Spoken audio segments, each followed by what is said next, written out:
I don't answer to Diva. I answer to Patti. Patti LaBelle shared in an interview a humble yet confident statement about her musical journey. A living legend, Patti has always carried humility throughout her career that spans more than 5 decades. Yet behind the spotlight and the resounding hits lies a journey marked by challenges and complex relationships within the music industry. Though an icon of 20th century music, Patti has faced moments when she simply could not walk the same path with certain artists. And in this video, for the very first time, Patti will reveal the top 10 artists she could not collaborate with, the clashes and conflicts that became unforgettable milestones in her career. How did these confrontations reshape Patti's musical path? Let's dive in and uncover the truth. You won't believe what you're about to hear. Rick James, super freak but lacking respect. Throughout her career, Patti LaBelle faced no shortage of challenges. One of the most difficult came from irreconcilable differences with certain artists she worked with. The first name on this uneasy list was Rick James. Although both were immensely talented, their contrasting approaches to music meant they could never truly create together as hoped. When the two stars met in the studio, Rick James brought an atmosphere of spontaneity and raw freedom with sounds that often felt chaotic and unstructured. Patti LaBelle, on the other hand, valued discipline and organization in music. For her, music was an art that required control and finesse in every note. For Rick James, music was a forceful game of freedom not always supported by thorough preparation. Though Patti never denied Rick's talent, the lack of structure in their joint sessions made her feel swept into a whirlwind she could not control. This feeling didn't come from anger or direct confrontation, but from frustration at being unable to channel her emotions in an environment where creativity lacked boundaries. She ultimately refused to continue the collaboration, making it clear she could not sing in that chaos. Her reaction wasn't anger or criticism of Rick, but a thoughtful silence. She simply did not feel comfortable in a space that lacked respect for her approach to music. For Patti, being unable to connect and work with Rick James wasn't catastrophic, but it revealed a deeper truth in the industry. No matter how gifted artists are, when there is no respect for each other's process and style, collaborations can quickly collapse. The story of Patti and Rick James is not just a personal clash, but also a reflection of the differences in musical philosophy and style. In an industry that prizes creativity, is respect and collaboration more important than simply expressing oneself? This question opens a broader discussion about musical culture, where every artist seeks acknowledgement of their style and artistic identity. We cannot help but wonder, in an industry filled with competition and powerful personalities, can respect and collaboration truly bridge profound differences between artists? And when these disagreements remain unresolved, do they lead only to musical breakups? Or do they become opportunities for artists to find their own path? From these conflicts, we now turn to another story, one marked not by open confrontation, but by a cold silence that left behind a deeper disappointment. James Brown, Godfather of Soul but lacking respect for peers. James Brown, a legend of music and known as the Godfather of Soul, was one of the most influential figures in the music industry.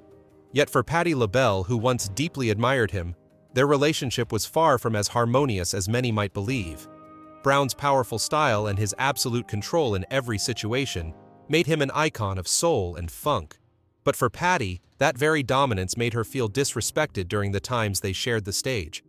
When performing together, Patti witnessed another side of James Brown. While he always commanded the stage with undeniable talent, Patti felt that he could not truly share that space with other artists, no matter how talented they were.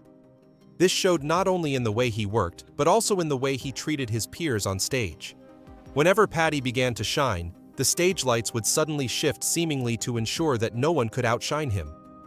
It was a form of possession Patti sensed clearly, even if it was never spoken aloud. For Patti, this lack of respect didn't come from harsh words or public disputes, but from quiet, calculated actions that carried a strong sense of domination, where no one was allowed to step out from James Brown's shadow. It was not explosive anger she felt, but rather a deep wound, an emotional pain that lingered every time she stood beside him. Each moment the spotlight shifted away, each glance that slid past her without acknowledgement, left her feeling erased from the light. Their relationship was not defined by major conflicts, but by a series of small acts and subtle shifts, each enough to carve out a lasting scar. Patti never sought praise or validation from James Brown, only the simple respect of a colleague, someone who shared the same stage and spotlight. But in an industry driven by competition and large ego sharing was rarely easy. Though these irreconcilable differences hurt, Patti continued her path in music with pride and deep self-respect. Yet the question lingers in the world of music: can genuine respect truly exist between artists when each carries such a strong ego and personal ambition? And does musical dominance equate to mutual respect, or is it merely another form of denial? Next, we turn to another encounter, one that left Patti not with anger, but with a sense of being forgotten, not through conflict, but through silence and disconnection. That figure was Wyclef Jean. Wyclef Jean lacking understanding of classical music. When Patti LaBelle and Wyclef Jean came together on a music project, no one could deny that both were gifted artists, each with their own unique style. Wyclef, with his boundless creativity and ability to blend genres from reggae to hip-hop to pop, was always searching for new ways to experiment in the studio. But in Patti's eyes, someone who valued precision and refinement in every note, Wyclef's lack of appreciation for classical musical foundations created a gap too wide to bridge. During a recording session with Wyclef, Patti had hoped their music would form a harmony, a bridge between two very different musical worlds. However, from the very beginning, she noticed that Wyclef seemed unable to grasp the importance of the small details she considered essential to a finished piece. The free-flowing rhythms he preferred could not connect with the emotional depth Patti sought to convey through every lyric she sang.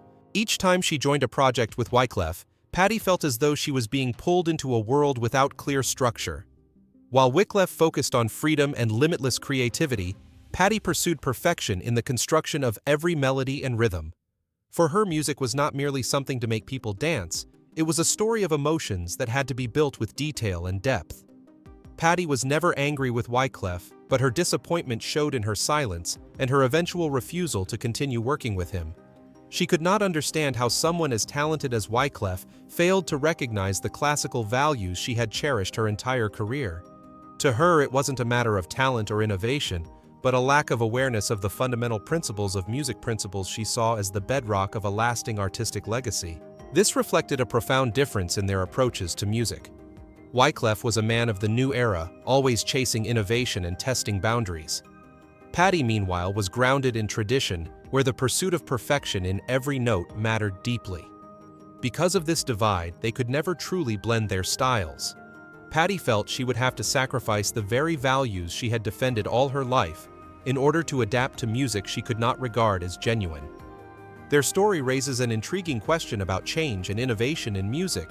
Can boundless creativity ever fully harmonize with the classical principles that have been treasured for decades? And when the gap between the old and the new becomes too wide, is that simply a sign that integration is impossible in an industry that never stops evolving? This question leads us into a larger issue within music, where old and new values cannot always coexist in the same creative space. From here we turn to another story, this time about silence and a lack of respect, but coming from an artist Patti once thought she could truly connect with, a famous name in contemporary music. Babyface, silence and lack of respect. When Patti LaBelle decided to collaborate with Babyface, one of the most famous and skilled producers in the music industry, she never expected the experience to turn into disappointment. Babyface, known for his heartfelt ballads and exceptional production ability, was the kind of name most artists dreamed of working with. Yet while Patti devoted her time and energy to expressing interest and hope for a creative partnership, all she received from him was inexplicable silence. For an artist like Patti, who had weathered decades in the industry and built a solid legacy, waiting for a response from Babyface was not easy. She didn't just want to hear whether collaboration was possible, she hoped for acknowledgement, a gesture of respect from a peer of equal stature. Instead of invitations to work together, she was met only with silence from someone she believed might share new musical experiences with her. This was not public disrespect, but rather the absence of a small yet vital act responding. Patti had reached out through interviews, intermediaries, and clear signals of her desire to collaborate, yet the promises from Babyface never materialized. Her reaction was not explosive anger or public condemnation. She never denounced him, but she could not shake the feeling of being forgotten. For an artist like Patti, silence from a fellow musician was not something easily accepted. It reflected not only a lack of respect for her personally, but also a lack of regard for what she could contribute to a project. This sense of being overlooked cut deeper than any criticism or confrontation could. In the music industry, could a simple response be the decisive factor in building collaborative relationships? And when silence replaces acknowledgement, does it reflect not only indifference to an individual, but also a disregard for the foundation of sincere artistic partnerships? Next, we move to another story where the same themes of disrespect and being forgotten resurface, this time involving a fellow artist from her own community with whom Patti shared a turbulent relationship. Teddy Riley, king of New Jack Swing but dismissive of natural vocals. Teddy Riley, nicknamed the King of New Jack Swing, was one of the most renowned musicians and producers of the 1980s and 90s. With groundbreaking creativity, he revolutionized R&B by blending hip-hop rhythms with funk influences, ushering in a new era for contemporary music.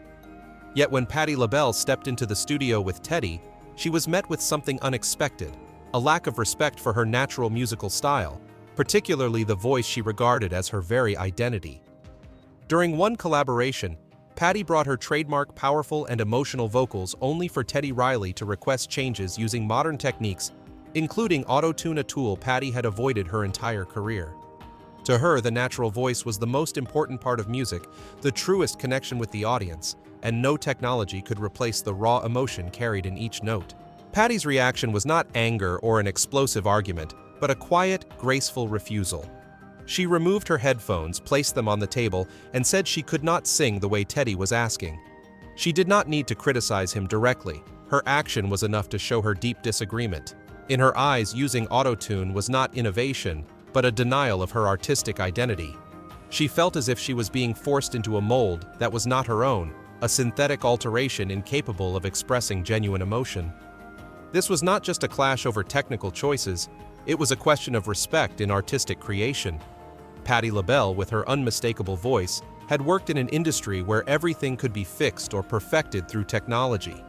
Yet for her, music had to come from the heart, not from software. Being asked to alter her voice despite her long and celebrated career left her feeling stripped of the respect she deserved. Looking back on the story between Patti LaBelle and Teddy Riley, one question becomes even clearer: can music remain authentic when it is layered with technology, and can respect for classical musical values survive in a world increasingly dependent on digital tools? Nile Rodgers, master of funk but lacking emotional depth. The next name on the list is Nile Rodgers, hailed as the master of funk, a global music icon whose contributions shaped funk and disco. With outstanding songwriting and production skills, he created timeless hits like Le Freak with Chic and stood behind the success of many major artists. Yet when Patti LaBelle collaborated with Nile Rodgers, what she felt missing was not his talent, but the emotional depth in the music he produced. When Patti stepped into the studio with Nile, she expected music to be a sincere dialogue where every note, every melody would serve as an extension of her emotions. But when she listened to the demos Nile sent, she realized something was absent. While the tracks were catchy and easy to enjoy to Patti, they lacked the most essential element: genuine emotion. For Patti, music was never just the combination of sounds, it was a medium to tell her story and express profound feelings. But in the demos Nile offered, she felt the music remained on the surface, missing the depth and weight she always sought. The melodies, though engaging, failed to evoke the emotional resonance she needed in order to truly sing with freedom and authenticity. Without that connection, Patti felt restrained, unable to fully give voice to her emotions. Her reaction was not direct criticism, but thoughtful silence. She recognized that while Nile was a master of creating vibrant, accessible music, he seemed to lack the ability to tap into the deeper essence of what music could convey. To Patti, music was never just a formula for producing success, it was true art demanding understanding and sincerity. This left Patti conflicted and disappointed. She had expected that someone of Nile's stature and immense talent would understand and connect with the emotions she wanted to channel. Instead, she felt pushed into a mold of music that stifled her freedom, as though the lack of depth was itself a form of disrespect toward an artist who had dedicated her life to authentic, emotionally rich artistry. And as we continue to explore these complex artistic relationships, the next story turns to yet another encounter where the lack of respect appeared not in the music itself, but in the way unique artistic identities were understood or misunderstood. George Clinton, pioneer of funk but lacking structure in music. George Clinton, one of funk's greatest legends, was the founder of P-Funk and left a profound influence on countless artists and genres that followed. With his explosive, boundaryless style, he earned the title Pioneer of Funk, elevating the genre to new heights. Yet when Patti LaBelle collaborated with George Clinton, she encountered a serious issue: the lack of structure in his music, something she had always valued throughout her career. Things did not go as she hoped. While George thrived on improvisation and absolute freedom in music with undefined, ever-changing sounds, Patti sought stability and clear structure in the creative process. For Patti, discipline in music was essential. She believed in building songs with solid frameworks where each section connected tightly and moved toward a shared purpose. But with George, the music seemed to flow endlessly without pause or direction. His arrangements could stretch freely, filled with spontaneous solos and sudden rhythm changes. To Patti, this created a sense of chaos that made it impossible for her to deliver the emotions she wanted to express through her voice. Her reaction was not one of open confrontation, but of contemplative silence. She never criticized or rejected George directly, but it became clear that she could not continue working in an environment lacking clarity and structure. She realized that while George Clinton was undeniably a musical genius, his style could not connect with her own understanding of how music should be crafted. Patti simply could not sing within chaos and aimlessness, even if that freedom was celebrated as creative brilliance. The relationship between Patti and George Clinton raises a larger question about creativity in music. Can absolute freedom in music ever fully harmonize with the need for clear structure? And in artistic collaborations, does the absence of structure become a greater barrier than an opportunity for self-expression? Prince, Purple Rain but lacking personal connection. Another figure Patti LaBelle found difficult to collaborate with was Prince. With undeniable talent and far-reaching influence in the music world, Prince remained a legend in the hearts of fans. Songs like Purple Rain Kiss and When Doves Cry defined his career and cemented a musical style that was unique and unmistakable. Yet when Patti met Prince, she felt an absence of deep personal connection, something not easily visible from such a celebrated artist. When she was invited to Paisley Park, Prince's legendary creative hub, Patti expected a meeting filled with understanding and artistic synergy. Instead, the reality was far from what she had hoped. Though everything in the studio was technically flawless, she sensed Prince's presence as distant and invisible barrier that kept her from truly connecting with him on a personal level. As a musical genius, Prince was known for working privately, rarely sharing his thoughts or emotions. During their meetings and recording sessions, he offered almost no praise or acknowledgement toward Patti. She remembered that throughout the encounter, Prince spoke very little, simply observing in silence. Whenever she presented a musical idea, he would nod slightly and then turn away sometimes, even leaving the studio without explanation. This coldness and lack of engagement left Patti feeling as though she were just another ordinary artist, unappreciated and undervalued. For Patti, music was always a bridge between souls. Collaboration meant not just blending melodies, but also sharing emotions and understanding with a partner. But in this case, she felt that Prince, despite his brilliance, lacked the personal connection she needed to make the music feel alive. His silence and closed-off way of working made it impossible for her to find a common voice or a true sense of unity in their art. Her feelings toward Prince were not anger or condemnation, but profound disappointment. She could not understand why an artist of such extraordinary talent seemed unable to offer even the most basic respect to a fellow musician.